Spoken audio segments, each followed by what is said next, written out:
going to look at Module 2, and Module 2 is all on the American colonies. And the very first successful colony that the British were able to create was in the present-day state of Virginia. Can anybody take a guess at what the very first ever successful colony was by the British in the New World? Jamestown. Okay? Now, England's first attempt to carve out a colony of its own was not an easy thing. It nearly collapsed several times due to things like disease, starvation, exposure to the elements.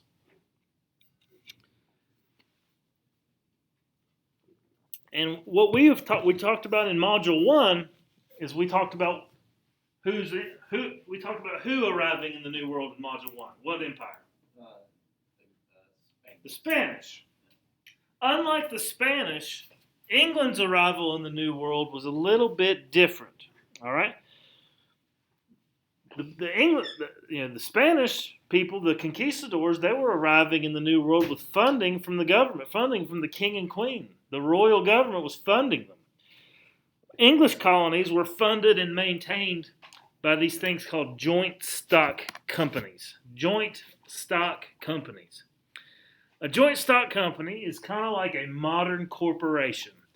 Do you guys know how corporations work? Like if you want to be a part owner of Microsoft, can you? Yeah, what do you got to do? Buy what? Buy stock. And you are a part owner. If that company does well, what happens to your stock? It goes up. If that company does poorly, what happens to your stock? It goes down. And that's how these work. Wealthy investors would invest their money in a joint stock company, like the Virginia Company of London. And if that company was successful, then those investors would get a return. If that company was unsuccessful, what happens to their investment? It either goes down or it's gone. Okay, so there's risk involved, just like with any investment. All right? But joint stock companies allowed several investors to pool their wealth to support a colony that would hopefully yield a profit. That being said, the first settlement at Jamestown was settled for one reason: to make money. Those people did not come for religious reasons. They didn't come to flee political persecution. They came to make money, period. Okay? So, in 1606, King James I of England gave a charter to the Virginia Company, meaning he gave them permission to go. And when they arrived there, they would still be Englishmen and they have the rights of Englishmen. Because where would they be? Would they still be in England? No, they're not in England. In fact, they're 3,000 miles away from England. And so the king had to give them a charter saying wherever this party goes, you're still under the authority of the King of England and all the rights and laws that are there be bound to. Okay? So, the company hoped to found a colony along the eastern shore. And when they did, they named the entire colony after the Queen of England. Who was the Queen of England? In 1603-ish. Her name was Queen Elizabeth I. What did they call the colony? Virginia. That makes no sense. Why did they call it Virginia if her name's Elizabeth? Because she was a virgin queen.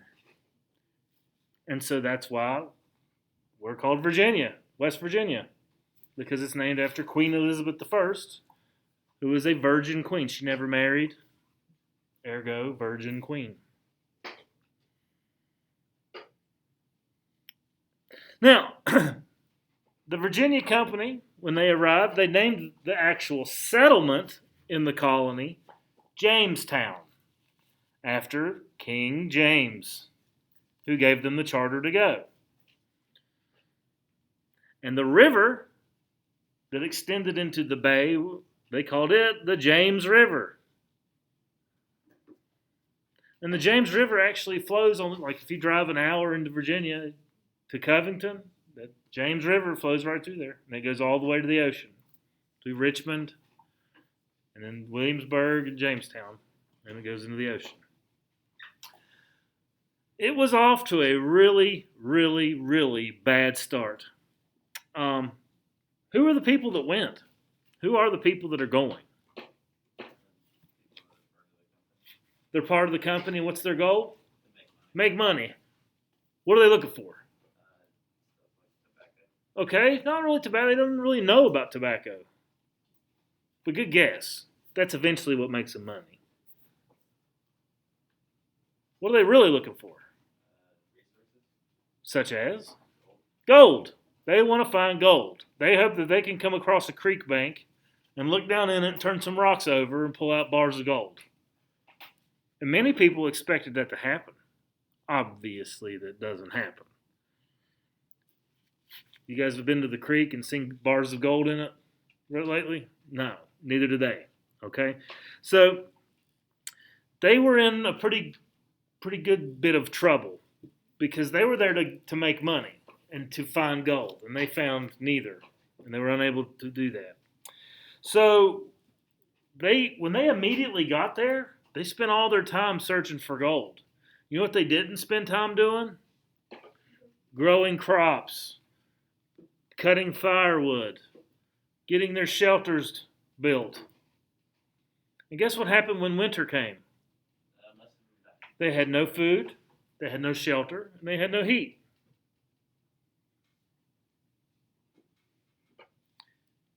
Not to mention that, the river, they contaminated because not only were they drinking from it, they were using it for other things like washing and restroom and other stuff. So they had contaminated river water, hunger. These people, they weren't necessarily they didn't know how to be colonists. These were like shopkeepers and people that lived in the city, in England, in London. They're all of a sudden you're throwing them out into the frontier. They're not accustomed to a life of labor and hard work. Many of them refuse to clear fields or plant crops or gather shellfish from the river or go fishing.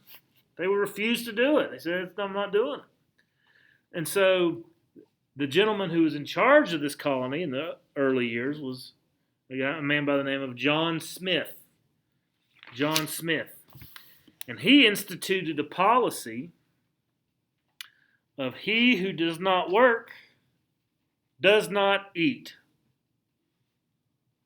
He that does not work does not eat.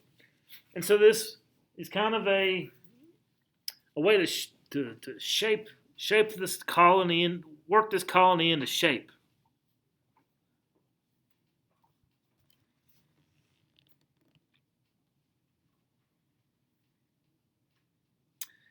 And because the colony was off to a rough start, guys. Like that first winter, I can't really.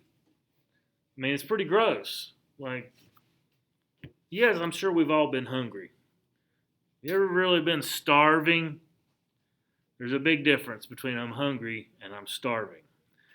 Like, these people were eating their dogs at first, then they turned to eating rats, and then there's one account of a man whose wife died, and he dug her up out of the ground and ate her.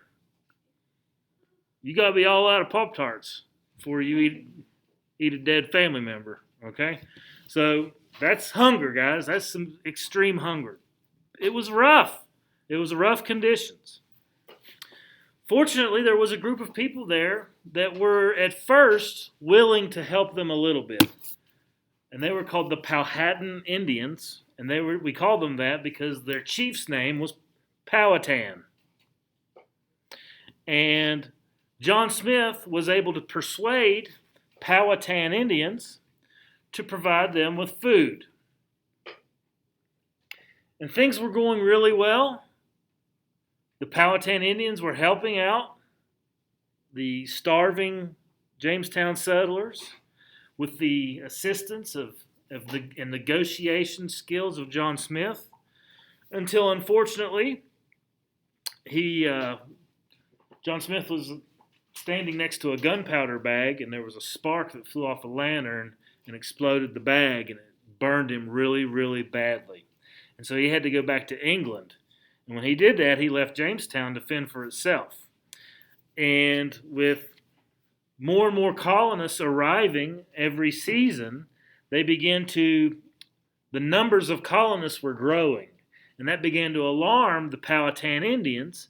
And so then pretty soon they started to kill one another because they were scared of each other. And this violence that began in Jamestown continued pretty much until Native Americans are extinct, unfortunately.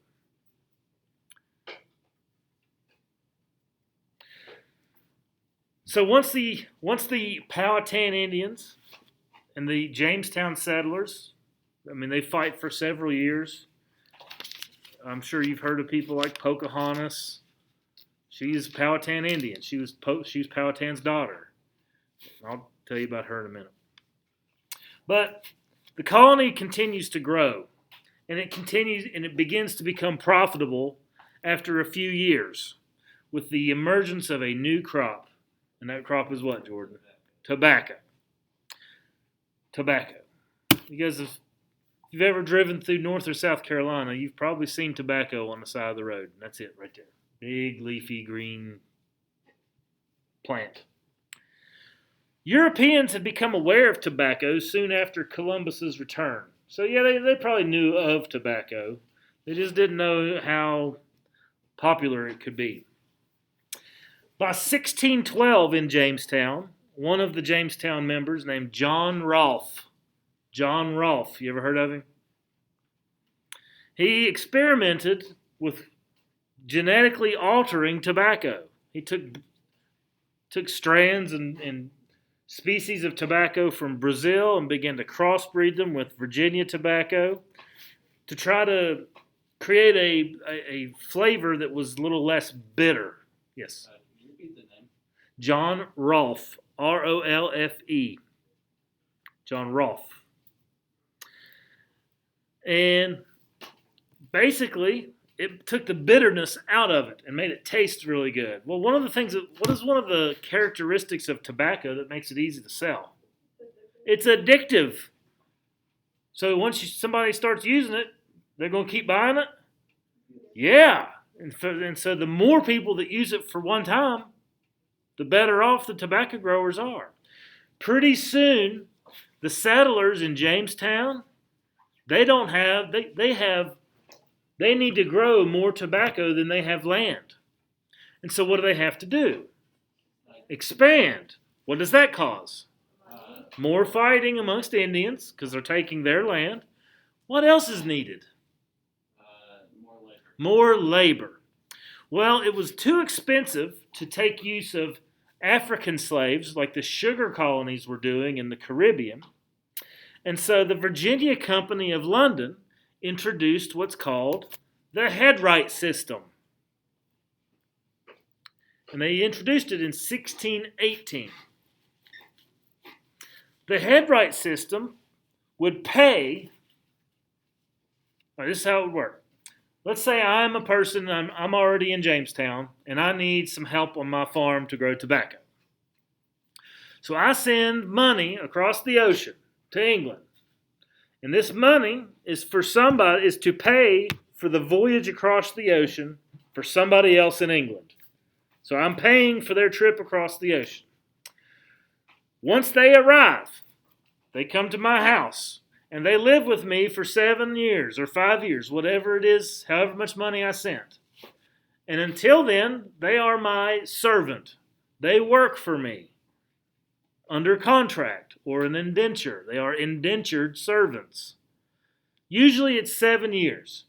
After their contract is run up and they've worked for me for 7 years, they're free to go. Usually, to incentivize me sending my money over to get laborers, England will give me 50 acres of land.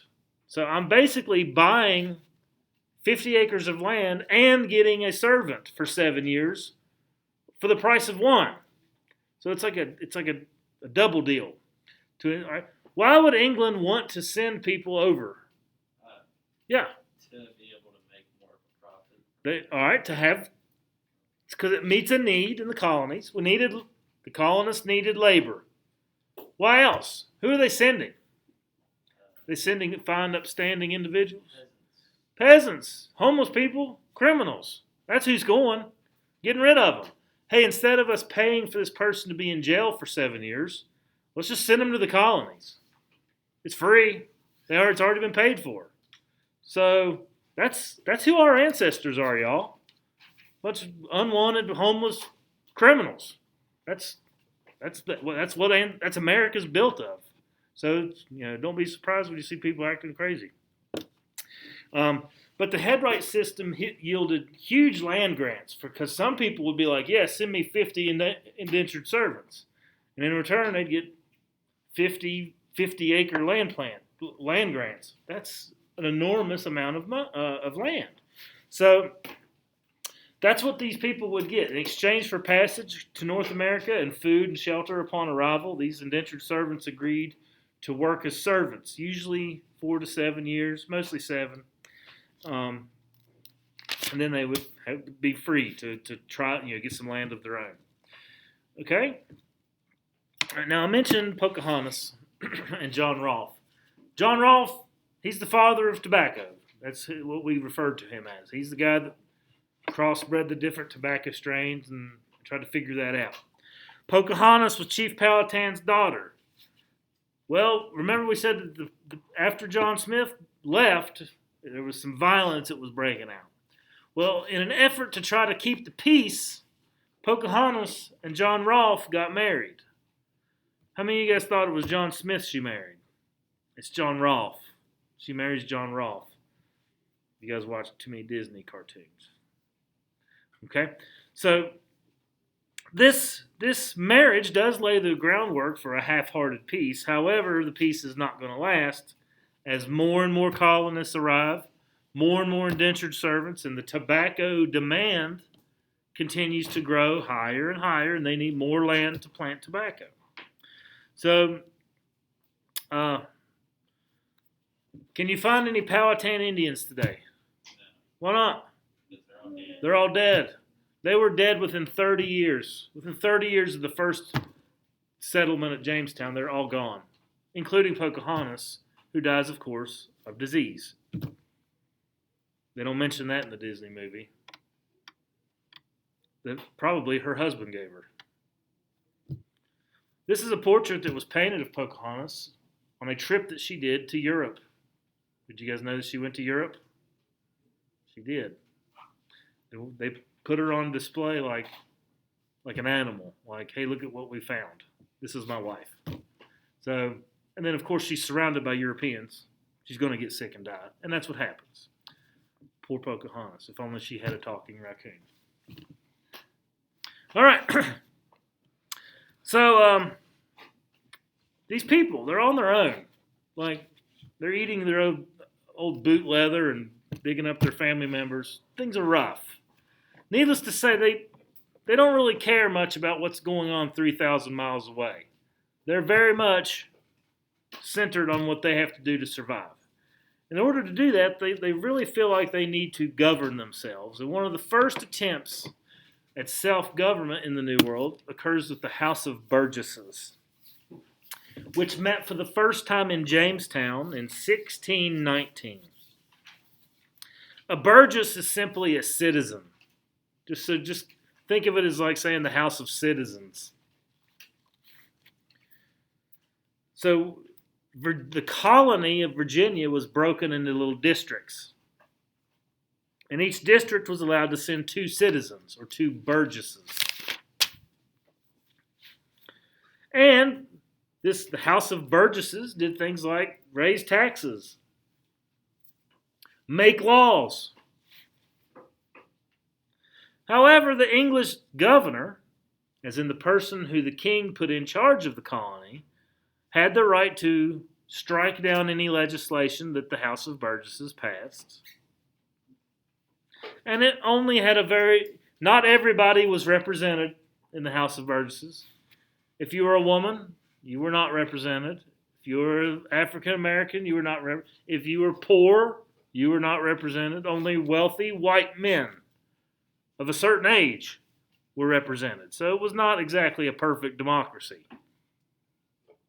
However, it contributed to the development of self-government. It's not Parliament telling these people how to live their lives. It's not the King of England telling them how to live their lives. They're doing it on their own, without assistance, without help. Self-government.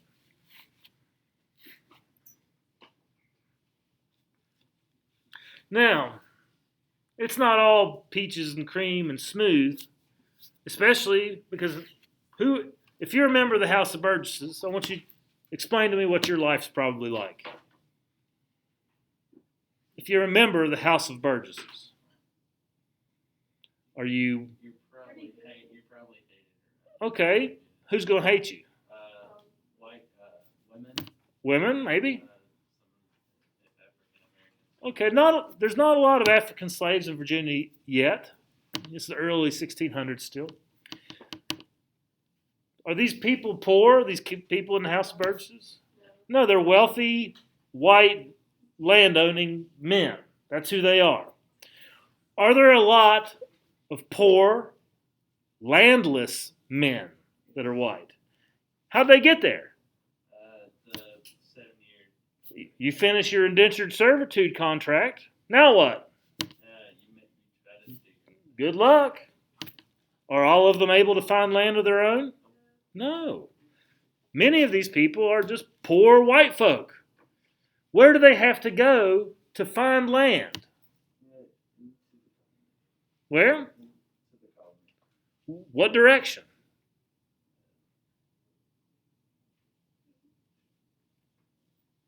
Well, if you go east, you can go in the ocean. What direction? West. Who lives there? Native American Indians. Are you going to get along well with them? Probably not. If you are a member of the House of Burgesses, you're probably living in Jamestown. Any Native Americans there? They're long dead. They can't handle the disease, so they're in the wilderness. Whereas if I'm a poor white person, I have to go compete for land against Native Americans. And if you're in the House of Burgesses, you're more likely to support friendly relations with Native Americans as opposed to violent ones. Do you think the people who want the Indians' land want to be friendly to them? They want them gone because they want their land. But the House of Burgesses is not necessarily willing to help. Okay? So do you see some conflict between the poor whites and the wealthy whites?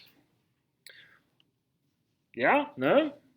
Well, that conflict boils over into a rebellion called Bacon's Rebellion. Bacon.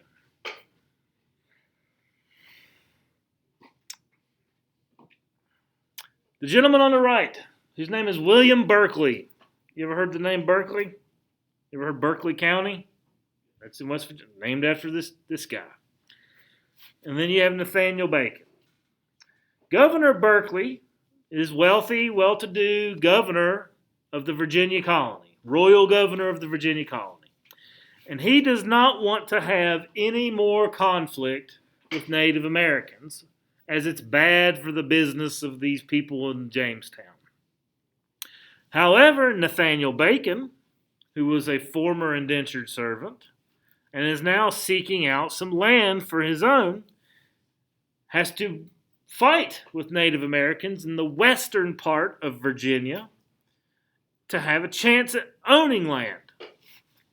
So a bloody clash is going to happen. So the colonists and Nathaniel Bacon begged and pleaded to Governor William Berkeley to help with ridding the western part of the colony of the Native American people. Governor Berkeley declines. He says, I'm not going to help you. I'm not going to send any military support. I don't want to cause any problems with these Native Americans because it doesn't affect the good people of Jamestown. Well, William Berkeley's refusal did not sit very well with Nathaniel Bacon.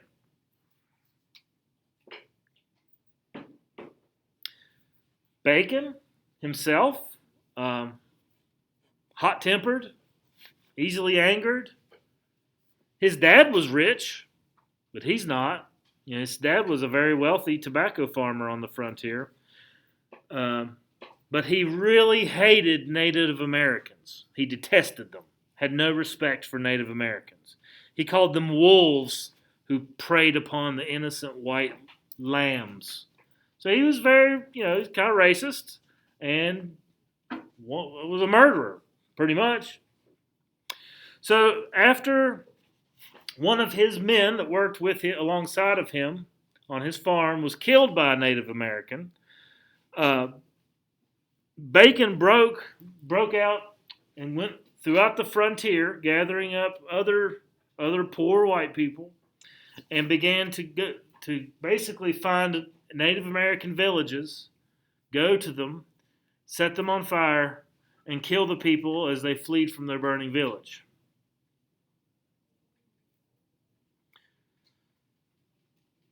After he did that, the people of Jamestown and the House of Burgesses and the royal governor William Berkeley did nothing to assist them in retaliation of the Native Americans. Like the Native Americans are going to get revenge. They're not going to help Bacon. They said, we're still not going to help. So Bacon says, okay, no problem. We're going to stop attacking Native American villages. We're going to march to Jamestown. And Bacon, and along with all his other followers, they marched to Jamestown, and they set it on fire and burned the capital of the Virginia colony to the ground. William Berkeley had to get on a boat and go out in the ocean for safety.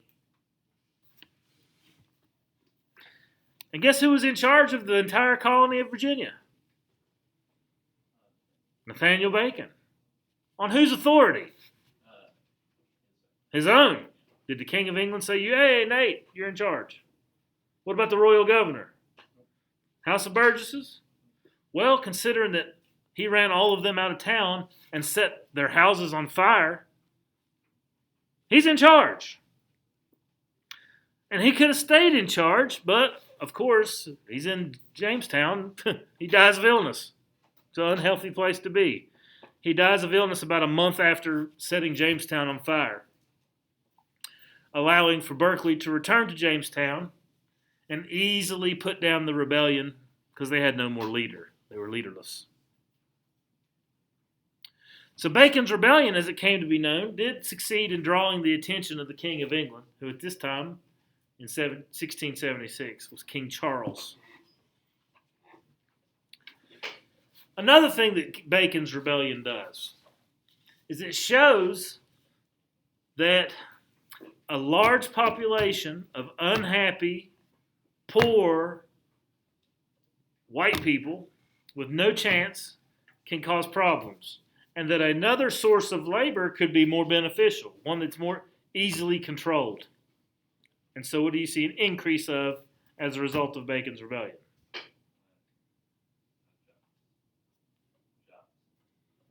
Not jobs. They still need labor, but these guys are dangerous. What kind of labor do you think they might turn to? Slavery, African slavery. You see an increase of African slavery after 1676 and 77 as a result of Bacon's rebellion. Because there's a greater rift in power between the landed, moneyed elites in the colony and former indentured servants. Okay. You guys have questions on Jamestown? All right. Tomorrow we'll do our activities for section 1. And then Wednesday we'll do the Plymouth Colony, the Pilgrims. Okay, if you have questions,